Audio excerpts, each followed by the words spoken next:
But everybody thought, well, now he's Pope. He's got the highest authority on earth. You know, they always say the president is the most powerful person on earth.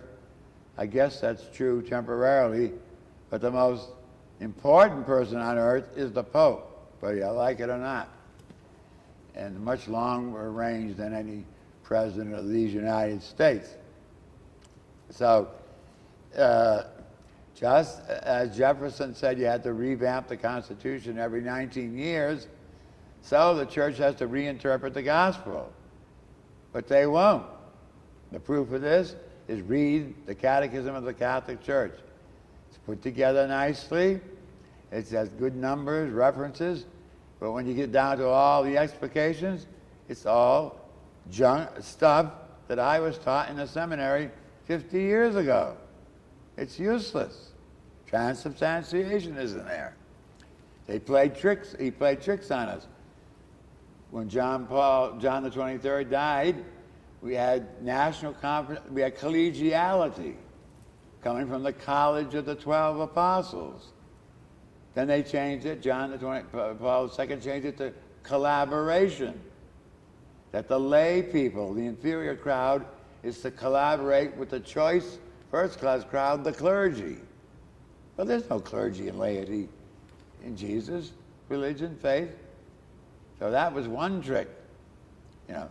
So Ratzinger, but when he got elected Pope and at the top of the pyramid, and there's nothing more pyramidal than the Roman Catholic Church, it's the biggest pyramid in history, modeled after the Roman Empire's tax collecting and military systems, which kept it the longest existing empire in history.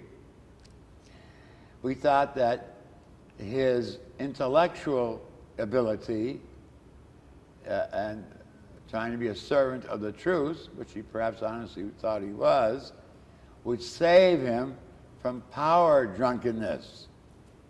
But it hasn't. He is more power drunk than John Paul II. I'd rather have, we all were so happy when John Paul II was elected Pope, because it broke tradition, small t, 455 years of Italian popes. If we could, I'd buy an Italian pope. So we wouldn't have this doctrinaire, dialectic, absolutistic, traditional type of Catholicism that Benedict is trying to spread. Imagine trying to bring back the Latin Tridentine Mass, which has theological errors in it.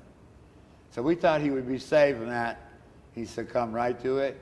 His first talks are about Europe. Europe is dead.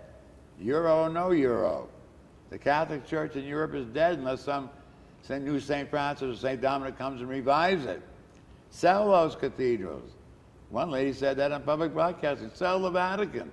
It's got nothing to do with the Petrine principle. And